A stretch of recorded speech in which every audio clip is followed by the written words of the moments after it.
Hello students, ये है मिदा गुरु और मैं हूं आपका सोशल साइंस फैकल्टी अंकित सिन्हा। आज के इस वीडियो में जानेंगे फ्रेंच रेवोल्यूशन के बारे में। फ्रेंच रेवोल्यूशन एक महान क्रांति है जिसने जन्म दिया 3 महत्वपूर्ण शब्दों को: इक्वालिटी, लिबर्टी और फ्रेटर्निटी। यहां तक कि ऑस्ट्रिया का एक चांसलर हुआ करता था जिसका नाम था मेटरनिक। मेटरनिक कहा करता था, when France sneezes whole Europe catches a cold, यानी जब भी फ्रांस छींक मारता है तो पूरे यूरोप को सर्दी लग जाती है। ऐसा इसलिए क्योंकि जब भी फ्रांस में बदलाव होते थे तो यूरोप में बदलाव होते थे। आइए जानते हैं इस महान क्रांति के बारे में। स्टूडेंट्स, फ्रेंच रेवोल्यूशन का चैप्टर शुरू करने से पहले आइए जानते हैं रेवोल्यूशंस क्या होती है।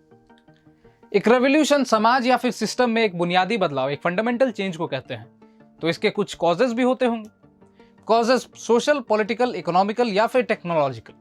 एग्जाम्पल्स हम फ्रेंच रेवोल्यूशन से ही लेंगे। फ्रांस का जो समाज था वो 3 हिस्सों में बटा हुआ था, 1, 2, 3। फर्स्ट स्टेट, सेकेंड स्टेट और थर्ड स्टेट।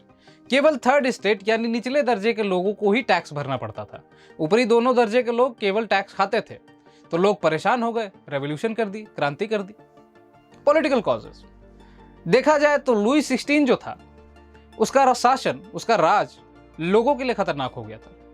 लोग दाने दाने के मोहताज हो चुके थे, खाना मिलना मुश्किल था और राजा को टैक्स बढ़ाने की पड़ी हुई थी। तो लोग परेशान तो थे ही, रेवोल्यूशन हो गया। इकोनॉमिकल कॉजेस, दाने दाने के मोहताज क्यों थे लोग? क्योंकि खाने के दामों में इजाफा हो गया था, ब्रेड के दामों में इजाफा हो गया था। लोगों को लंबी कतारों में खड़ा रहना पड़ता था खाना पाने के लिए, खाना खरीदने के लिए। लोग परेशान तो थे ही, कर दी क्रांति। टेक्नोलॉजिकल कॉजेस, प्रोडक्शन बढ़ाने की होड़ लगी हुई थी 18th और 19th सेंचुरी यूरोप में, इसलिए मशीन बनाई गई, मशीनों का इस्तेमाल शुरू हुआ, फैक्ट्रीज बनाई गई और बदलाव, यही बदलाव है इंडस्ट्रियल रेवोल्यूशन। ये फ्रेंच रेवोल्यूशन का एग्जाम्पल नहीं था। अब आइए जानते हैं कि किस तरह की होती हैं क्रांतियां, कैसे, किस तरह की।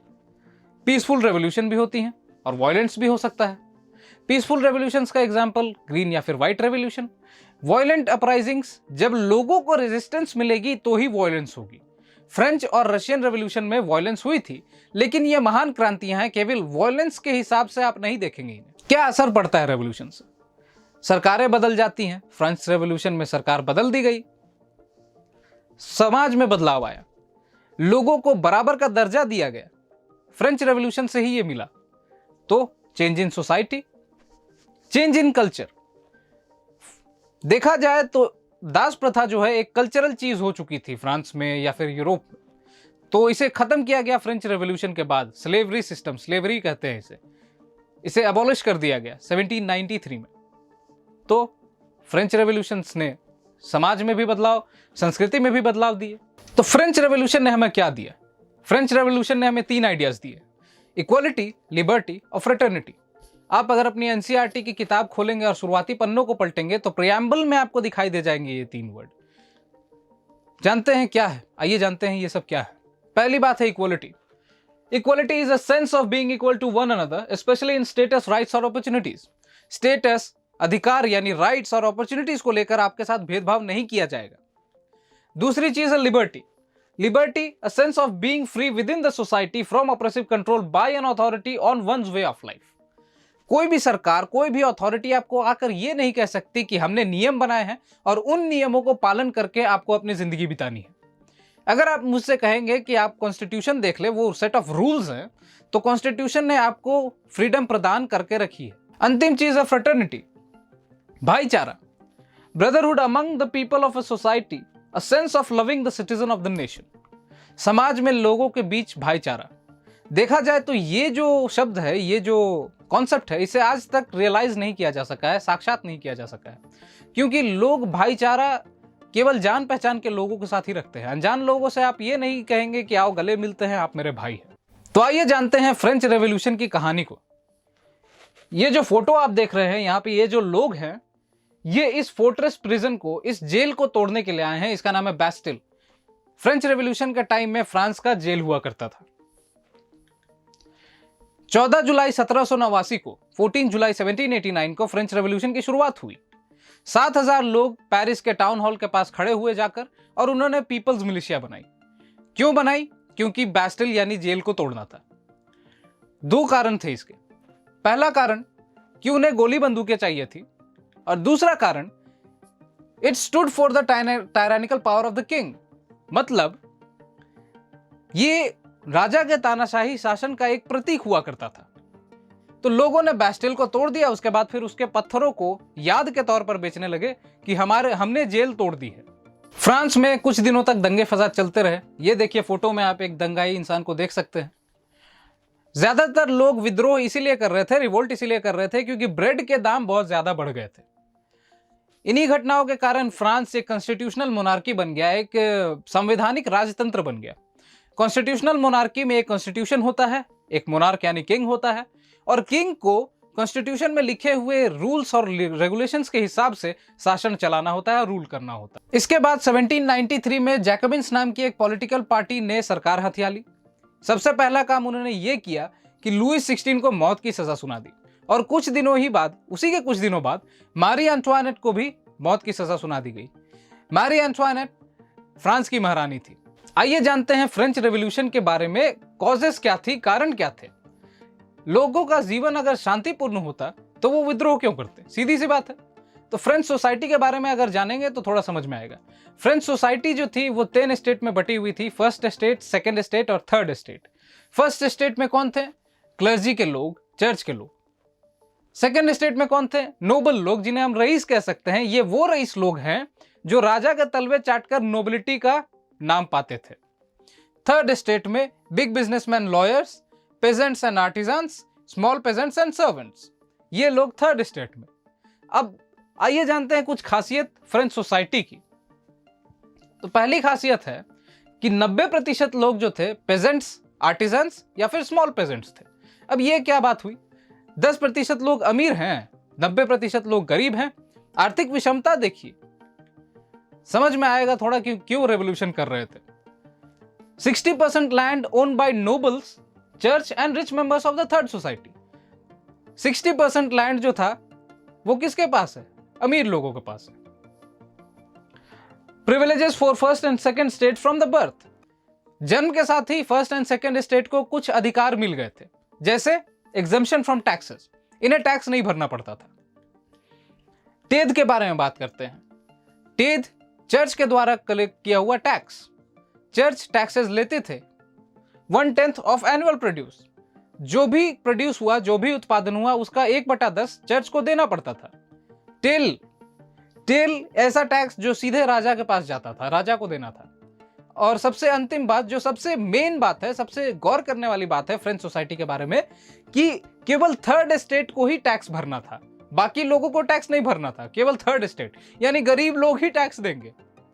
अब समझिए कि क्यों फ्रेंच रेवोल्यूशन की जा रही थी, क्यों लोग विद्रोह कर रहे थे। आइए जानते हैं लुईस 16 के बारे में, जो फ्रांस का राजा था फ्रेंच रेवोल्यूशन के समय में, फ्रांस का शासक। ये महाशय जो आपको दिख रहे हैं, यही है लुईस 16। ये बर्बन फैमिली से आते थे और इनकी शादी हुई थी ऑस्ट्रिया की एक राजकुमारी, ऑस्ट्रिया की प्रिंसेस मारी एंटवानेट। 20 साल की उम्र में इन्होंने फ्रांस की गद्दी संभाली 1774 में, और उसके बाद उन्होंने अमेरिका के 13 कॉलोनीज को मदद किया ब्रिटेन से आजादी पाने के लिए। इसका असर क्या हुआ? इससे फ्रांस की ट्रेजरी, फ्रांस का खजाना खाली हो गया। फ्रांस की अर्थव्यवस्था को जोर का धक्का लगा, चरमरा गई अर्थव्यवस्था। 2 बिलियन लीवर का लोन चढ़ गया फ्रांस के ऊपर। वर्से का कोर्ट भी बनाना, मतलब वर्से का जो शाही दरबार था उसे भी मेंटेन करना इनके लिए मुश्किल हो गया था। वर्से वो महल जहां पे लुईस 16 रहते थे। आप कहेंगे वर्सैलेस लिखा हुआ है, लेकिन ये वर्से पढ़ा जाता है, फ्रेंच भाषा है, बहुत कुछ ओमिट हो जाता है। और अंतिम मुश्किलों पर मुश्किल बढ़ने का जो कंगाली में आटा गीला जो हम कहते हैं, कि लेंडर्स यानी जिन लोगों ने लोन प्रदान किया था, लोन दिया था फ्रांस को, उन्होंने 10% इंटरेस्ट लेना शुरू कर दिया था लोन पर, 10%। तो चरमराई हुई अर्थव्यवस्था में खर्चों का प्रबंधन कैसे किया फ्रेंच सरकार ने, वो देख लेते हैं। How did the government manage it's expenses? It imposed heavy taxes on people. खुद के खर्चे अगर आपसे कंट्रोल नहीं हो रहे हैं तो दूसरों पर टैक्स बढ़ा दिए जाए, यह तरीका अपनाया गया। Only the third state paid taxes. केवल तीसरे स्टेट को ही टैक्स पे करना था, जो मैंने पहले ही आपको बताया। और इसके बाद और एक चीज, और एक प्रॉब्लम, कि indirect taxes on daily necessities like salt. कोई भी रोजमर्रा के सामान रोजमर्रा के सामानों पर भी टैक्स, सॉल्ट पर यानी नमक पर, तंबाकू टोबैको पर भी टैक्स था। और सबसे मेन बात जो इस पेज में 2 बार मैंने बता दिया कि the third state alone carried the burden of state finances through taxes. अर्थव्यवस्था कौन चलाएगा? तीसरे स्टेट चलाएगा और कोई नहीं चलाएगा। अर्थव्यवस्था का भार किसके ऊपर? तीसरे स्टेट के ऊपर। तो रेवोल्यूशन होना तो बनता है। तो आइए जानते हैं क्या होती है सबसिस्टेंस क्राइसिस यानी निर्वाह संकट। किस चिड़िया का नाम है? सीधे शब्दों में अगर देखा जाए तो जब जीवन का गुजर बसर करना मुश्किल हो जाए तो ये सबसिस्टेंस क्राइसिस है, निर्वाह संकट है। फ्रांस में ये कैसे हो रहा था? फ्रांस की जो जनसंख्या थी 1789 तक बहुत तेजी से बढ़ी और उसके कारण मांग भी, अनाज की मांग भी उसी तरह से तेजी से बढ़ी, लेकिन प्रोडक्शन यानी उत्पाद कम था, इसीलिए मांग को पूरा करना मुश्किल हो गया। और मांग पूरा करना मुश्किल, इसका मतलब दामों में इजाफा होगा। तो फूड और ब्रेड यानी खाने के दामों में, ब्रेड के दामों में इजाफा हो गया और इसके कारण गरीब लोग खाना अफोर्ड नहीं कर पाते थे।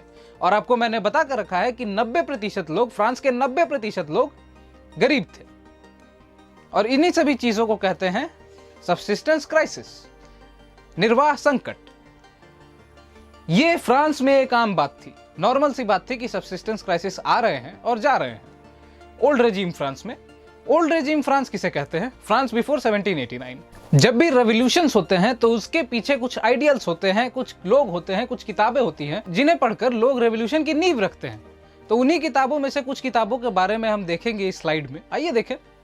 सबसे पहली किताब है टू ट्रीटिसेस ऑफ गवर्नमेंट। ये लिखी गई है जॉन लॉके के द्वारा। और इसमें क्या लिखा गया है? इसमें लिखा गया है arguments against the divine rights of the monarch. अभी देखिए, यूरोप की बात कर रहे हैं हम लोग, कहीं की भी बात करेंगे तो राजा कैसे बनाए जाते थे? राजा को लोग इलेक्ट नहीं करते थे, लोग की पसंद का राजा नहीं होता था, लोगों की पसंद का राजा नहीं होता था। चर्च जो है वो कहता था, किसी इंसान को पकड़कर ये कह देता था कि ये इंसान, इसे भगवान ने भेजा है आप पर शासन करने के लिए और आप करने देंगे, और वही होता था। तो आप खुद सोचिए कि अगर लुई 16 भगवान के द्वारा भेजा हुआ होता तो क्या, किस तरह का शासन करता वो। Arguments against the divine rights of the monarch.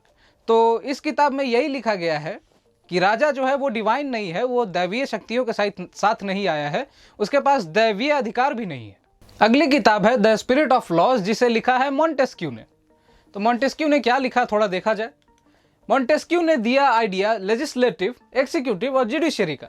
तो दुनिया में सबसे पहले सरकार में शक्तियों का विभाजन का जो आइडिया दिया वो मॉन्टेस्क्यू ने दिया, और ये सबसे पहले इंप्लीमेंट किया गया, सबसे पहले इसका इस्तेमाल किया गया यूएस के द्वारा उनके कॉन्स्टिट्यूशन में। तीसरी किताब हमारे पास जो है वो है the social contract.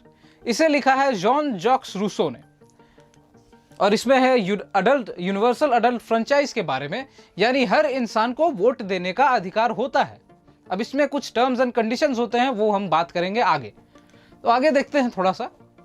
मॉन्टेस्क्यूज idea was first implemented by the US. तो जैसा मैंने बताया आपको कि सबसे पहले यूएस ने ही मॉन्टेस्क्यू के आइडिया को इस्तेमाल किया और सरकार बनाया। आइए जानते हैं एस्टेट्स जनरल के बारे में। क्या थी एस्टेट्स जनरल? ये एक फोटो है एस्टेट जनरल मीटिंग की। यहाँ पर आपको किंग नजर आएंगे, यहाँ पर आपको फर्स्ट स्टेट के लोग नजर आएंगे जो चर्च से बिलोंग करते हैं, और यहाँ पर सेकंड स्टेट के लोग नजर आएंगे जिन्हें नोबल कहा जाता है। थर्ड स्टेट के लोग आपको नहीं नजर आएंगे। तो एस्टेट्स जनरल एक ऐसी पॉलिटिकल बॉडी थी जो टैक्सेस पर डिसीजन लेती थी। जब भी किंग को टैक्स बढ़ाने की जरूरत पड़ती थी तो उसे एस्टेट्स जनरल के सुझाव के हिसाब से टैक्स बढ़ाने थे। इसलिए एस्टेट्स जनरल की मीटिंग बुलाई लुई 16 ने। कब बुलाई? 5 मई 1789 को। फर्स्ट और सेकंड स्टेट ने 300 मेंबर्स भेजे, जबकि थर्ड स्टेट ने 600 मेंबर्स भेजे।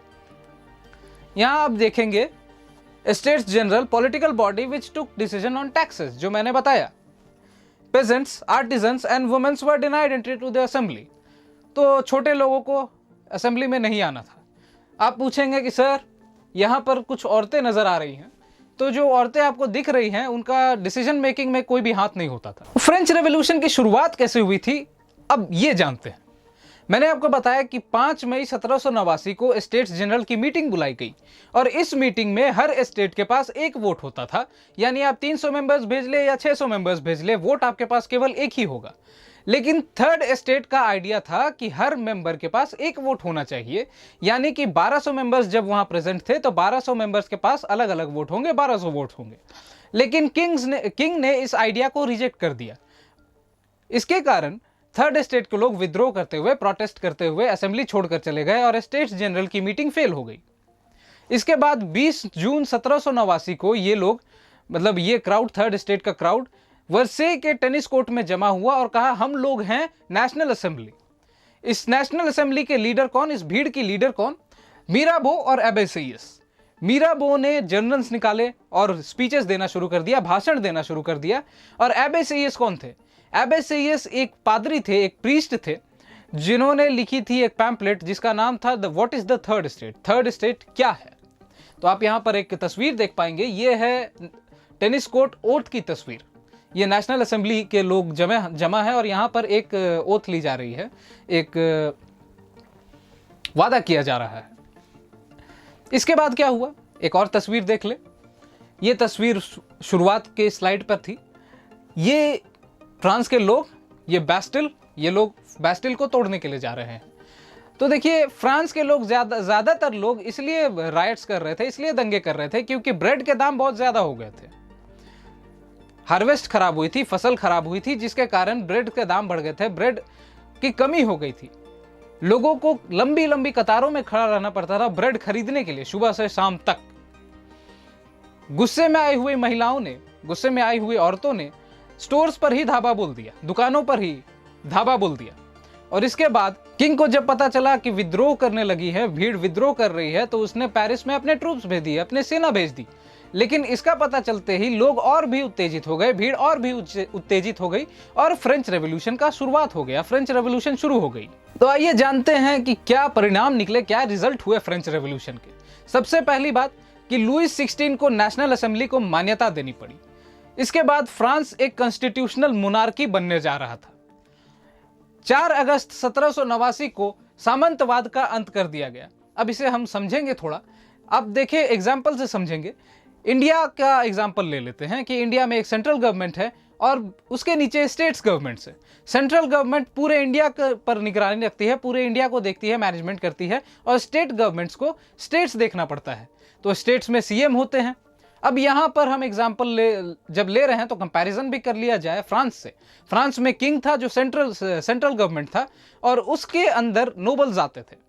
ये नोबल्स सीएम के तरह होते थे, बस सीएम और नोबल्स में अंतर यही है कि सीएम के पास बड़ी बड़ी जमीनें नहीं होती हैं, अगर होती भी हैं तो वो लोग गरीब किसानों से काम नहीं करवाते हैं।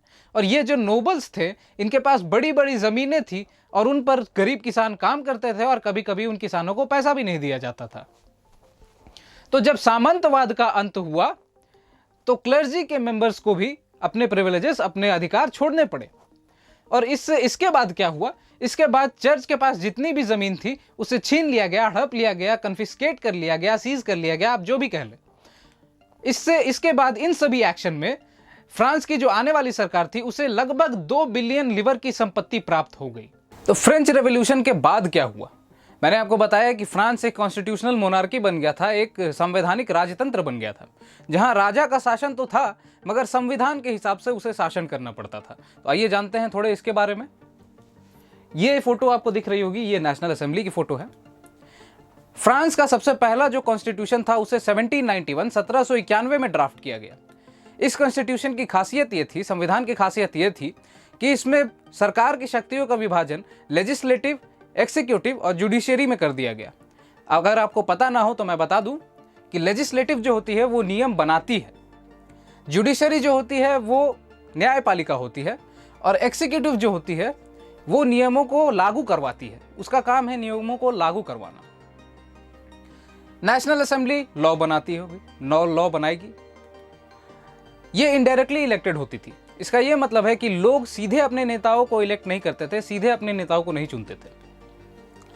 2 तरह के लोग होते थे फ्रांस में इसके बाद, एक्टिव सिटीजन और पैसिव सिटीजन। एक्टिव सिटीजन वैसे लोग, वैसे मर्द, केवल मर्दों को ही वोट करने का अधिकार था। तो अब आगे जानते हैं, वैसे मर्द जिनकी उम्र 25 साल हो और वो किसी लेबरर के 3 दिन के वेतन के बराबर टैक्स देते हो, उन्हें ही वोट करने का अधिकार था। बाकी लोगों को वोट करने का अधिकार नहीं था। तो ऐसे लोग ऐसे लोगों को एक्टिव सिटीजन कहा जाता था, और जिन्हें वोट करने का अधिकार नहीं था वो पैसिव सिटीजन थे, यानी औरतें, बच्चे और बाकी लोग। तो आइए आगे बढ़ते हैं। आप जानते हैं फ्रांस के कुछ पॉलिटिकल सिंबल्स, कुछ राजनीतिक चिन्हों को। सबसे पहला है ब्रोकन चेन, यानी टूटी हुई कड़ियाँ। टूटी हुई कड़ियाँ क्या दर्शाती थी? टूटी हुई कड़ियाँ स्वतंत्र होना दर्शाती थी, कि कोई स्वतंत्र हो चुका है। उसके बाद bundle of sticks indicated that strength is in unity. Bundle of sticks जो है, ये लकड़ी का जो गुच्छा है, ये बताता था एकता में बल है। इसके बाद आपको नजर आ रही होगी ये आंख, त्रिकोण के अंदर एक आंख है, आई विद इन अ ट्रायंगल। ये नॉलेज का प्रतीक है, ये ज्ञान का प्रतीक है। और इसके बाद है सेप्टर। सेप्टर यानी राजदंड। आपने फिल्मों में देखा होगा, कई सारी फिल्मों में राजा एक स्टिक पकड़े हुए रहते हैं, वही राजदंड होता है, सेप्टर होता है। सेप्टर किसका प्रतीक था? सेप्टर रॉयल पावर का प्रतीक था, यानी शाही शक्तियों का प्रतीक था। इसके बाद ये सांप दिख रहा होगा आपको, जो अपनी ही पूंछ को काट रहा है। ये सांप जो है, ये किस चीज का प्रतीक है? ये अनंत का प्रतीक है, अनंत का। इसके बाद है ये सेंटा क्लॉज की टोपी। असल में सेंटा क्लॉज की टोपी नहीं है, ये दास पहनते थे। दास ये कब पहनते थे? जब उन्हें छोड़ दिया जाता था, जब वो फ्री हो जाते थे। इसके बाद लाल, सफेद और लाल, ब्लू और सफेद, लाल, नीला और सफेद। लाल, नीला और सफेद क्या दर्शाता है? लाल, नीला और सफेद आप देखेंगे फ्रांस के झंडे में इस्तेमाल किए जाने वाला रंग है, फ्रांस के राष्ट्रीय ध्वज में इस्तेमाल किए जाने वाला रंग है। ये उसी का पर्सनिफिकेशन है, उसी का मानवीकरण है ये।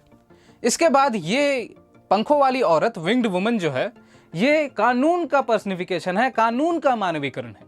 और अंत में आप देखेंगे एक स्टोन टैबलेट है। स्टोन टैबलेट क्या दर्शाता था?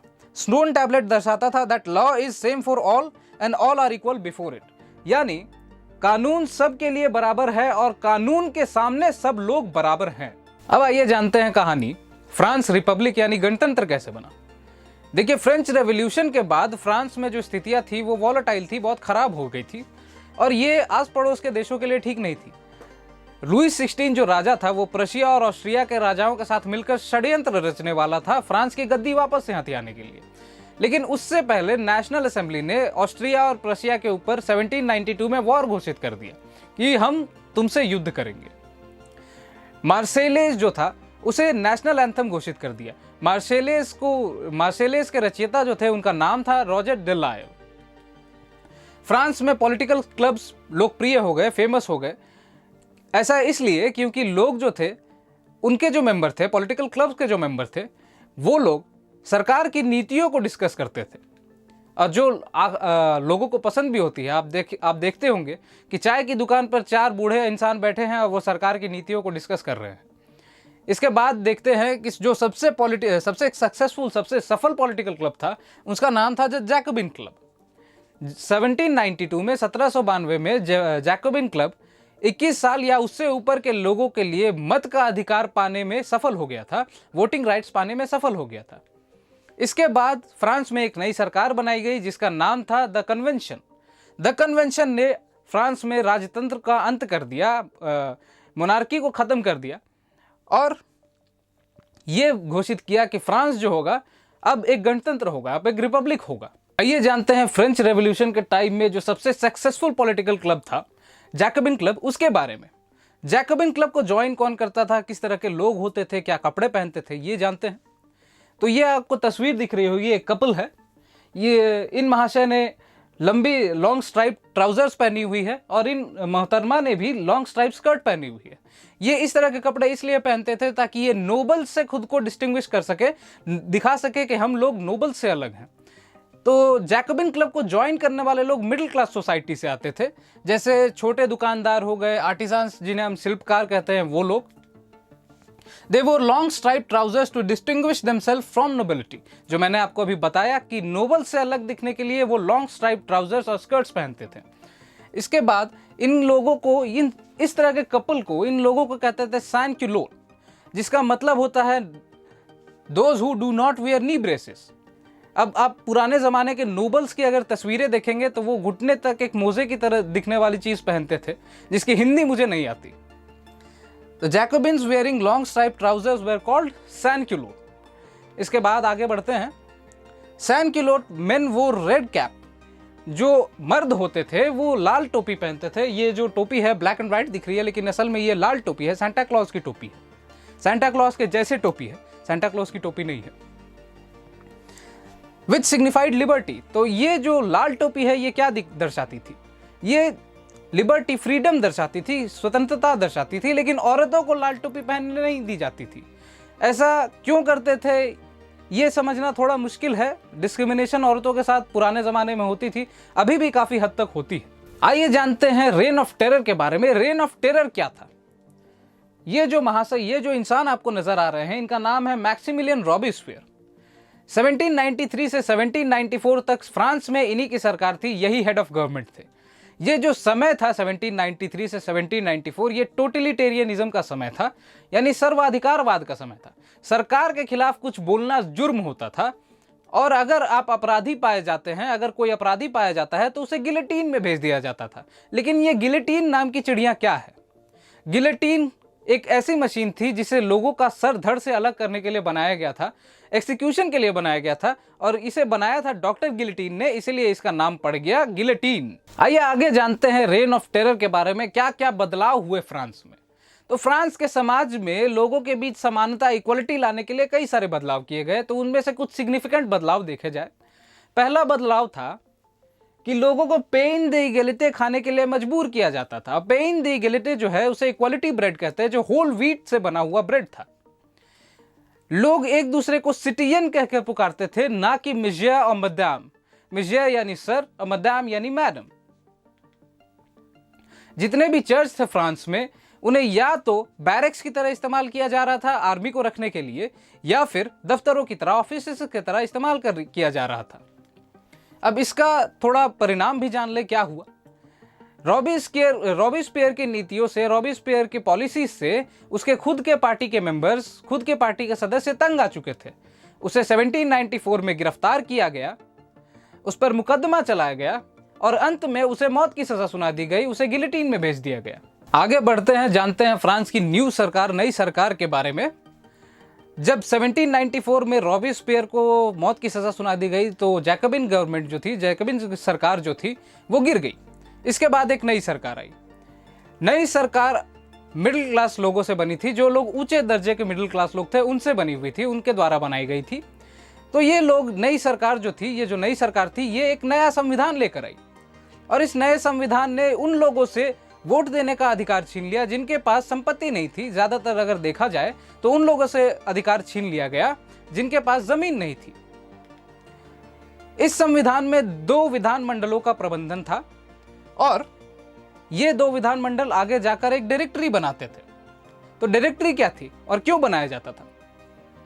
डायरेक्टरी एक कार्यपालिका थी जिसमें 5 मेंबर्स होते थे, और ये इसलिए बनाई जाती थी कि ये इंश्योर करती थी, ये सुनिश्चित करती थी कि जो सरकारी शक्तियां हैं वो किसी एक इंसान के हाथ में जमा ना हो जाए, नहीं तो फिर से रेन ऑफ टेरर जैसी हालात बन सकते थे। अब आप देखेंगे कि ये जो नई सरकार है ये अजीबोगरीब नियम बना रही है, इसलिए फ्रांस में इंस्टेबिलिटी आ गई, फ्रांस में दिक्कतें आनी शुरू हो गई, और इसके कारण जन्म हुआ नेपोलियन बोनापार्ट जैसे मिलिट्री डिक्टेटर का। तो औरतों की किस तरह भागीदारी थी फ्रेंच रेवोल्यूशन में, ये भी जान लेते हैं, क्या योगदान उन्होंने दिया था।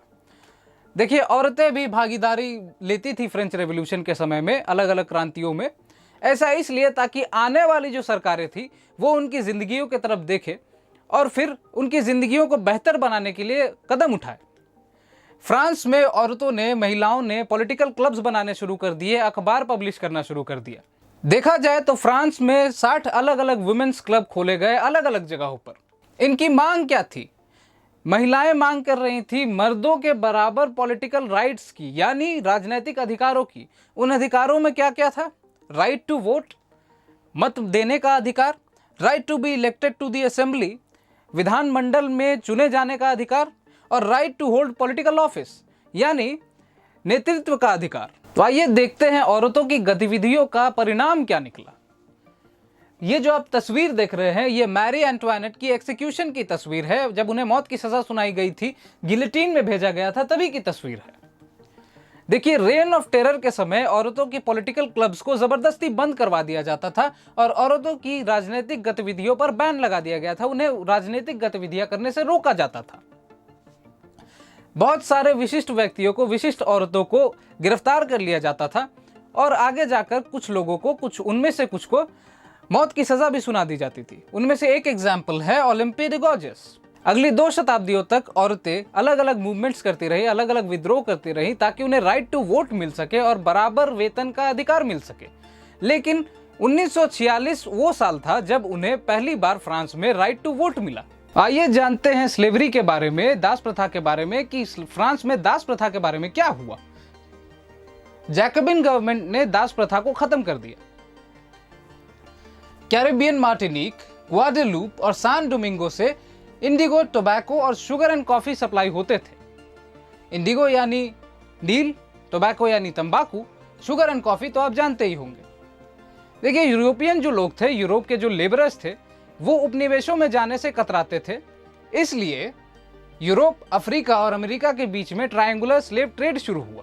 यह शुरू हुआ 17वीं शताब्दी में। फ्रांस के जो व्यापारी थे वो बोर्डू और नांटे से अफ्रीकन तट पर जाते थे और वहां से वो स्लेव्स खरीदते थे, दासों को खरीदते थे और फिर वापस उपनिवेश या अपने देश लेकर आते थे, अपनी कॉलोनीज लेकर आते थे। दासों को अफ्रीका से उपनिवेशों तक या फिर यूरोपीय देशों तक कैसे लाया जाता था? उन्हें समुद्री जहाजों पर टाइट पैक कर दिया जाता था जैसे कि वो सामान हो। उसके बाद उन्हें अटलांटिक से कैरिबियन तक की 3 महीने लंबी समुद्री यात्रा पर भेज दिया जाता था। स्लेव लेबर के ही एक्सप्लॉयटेशन के कारण यूरोप की चीनी, कॉफी और इंडिगो की मांग पूरी हो पाती थी। पोर्ट सिटीज जैसे कि बोर्डू और नांटे स्लेव ट्रेड के कारण ही फल फूल रहे थे और इस स्लेव ट्रेड पर, जो दासों का व्यापार था, इस पर कोई लॉज नहीं थे, कोई कानून नहीं थे। 1794 में पहली बार फ्रांस की सरकार जो थी उसने इस पे कानून पास किया कि स्लेव ट्रेड जो होगा वो उसे अबॉलिश कर दिया जाएगा, उसे खत्म कर दिया जाएगा। कहां पर से? फ्रांस से या फिर फ्रांस के जितने भी दुनिया में उपनिवेश कॉलोनीज थी वहां से। लेकिन 10 साल बाद नेपोलियन आते हैं और नेपोलियन दोबारा से स्लेव ट्रेड शुरू कर देते हैं। अंततः 1848 में फ्रांस से स्लेवरी को अबॉलिश कर दिया गया, खत्म कर दिया गया। अब आगे बढ़ते हैं और जानते हैं डेली लाइफ फ्रेंच रेवोल्यूशन 1789 के बाद, 1789 के बाद डेली रोजमर्रा की जिंदगी कैसी थी। देखिए, 1789 के बाद कुछ क्रांतिकारी बदलाव किए गए फ्रांस की सोसाइटी में, समाज में। जैसे राइट टू फ्रीडम दी गई, राइट टू स्पीच दी गई और सेंसरशिप को खत्म कर दिया गया। सरकार के बारे में आप बोल सकते थे, आपको स्वतंत्रता का अधिकार था, आपको बोलने का अधिकार मिला हुआ था। फ्रीडम ऑफ प्रेस दी गई, लोग अखबार छाप सकते थे, ओपिनियंस दे सकते थे, अपनी राय दे सकते थे सरकार के बारे में, सरकार की नीतियों के बारे में।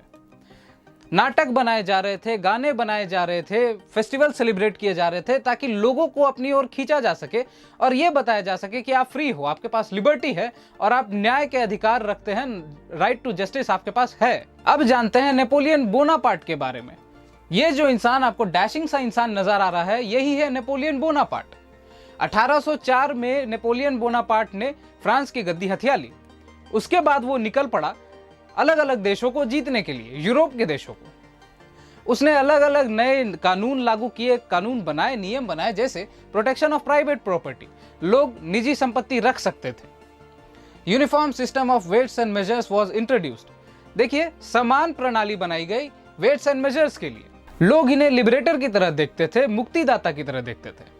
लेकिन कुछ दिनों बाद हुआ ऐसा कि इनकी आर्मीज को केवल एक इन्वेडिंग फोर्स की तरह देखा जाने लगा कि ये लोग जो हैं केवल आक्रमण करते हैं और बलपूर्वक देशों को हथिया लेते हैं, हड़प लेते हैं। 1815 में वाटरलू के युद्ध में अंत में नेपोलियन हार गए और उसके बाद नेपोलियन की कहानी खत्म हो गई। अब आते हैं कंक्लूजन के ऊपर कि फ्रेंच रेवोल्यूशन से क्या असर पड़े दुनिया पर, समाज पर। देखिए, आइडियाज ऑफ लिबर्टी और डेमोक्रेटिक राइट्स जो थे वो फ्रेंच रेवोल्यूशन की ही लेगेसी है। अभी जो डेमोक्रेटिक राइट्स लोगों को मिले हुए हैं, फ्रीडम मिली हुई है, वो फ्रेंच रेवोल्यूशन से ही आए हैं वो आइडियाज। कॉलोनीज में भी अलग अलग देशों की, अलग अलग यूरोपीय देशों की जो कॉलोनीज थी, वहां पर लोगों ने इन आइडियाज को ही इस्तेमाल किया, मूवमेंट्स किए, डिबेट्स किया और इसके बाद ही उन्हें स्वतंत्रता मिली, इंडिपेंडेंस मिली। इंडिया में अगर देखेंगे, भारत में अगर देखेंगे तो टीपू सुल्तान और राजा राम मोहन रॉय दो ऐसे एग्जाम्पल्स हैं जिन्होंने फ्रेंच रेवोल्यूशन के आइडियलिज्म को इस्तेमाल किया और रेवोल्यूशंस किए। तो स्टूडेंट्स, फ्रेंच रेवोल्यूशन के बारे में इतना ही। मिलते हैं आपसे अगली वीडियो में किसी और चैप्टर के साथ। तब तक के लिए अपने स्वास्थ्य को बनाए रखें, हाइड्रेटेड रहें, हमारी वीडियोस को लाइक करें, शेयर करें, कमेंट्स में अगर कुछ सवाल है तो वो भी पूछ ले, चैनल को सब्सक्राइब करें और घंटी वाला आइकन दबाना ना भूलें। इसी से आपको नोटिफिकेशंस मिलते रहेंगे अगले वीडियोस के। मिलते हैं अगली वीडियो में।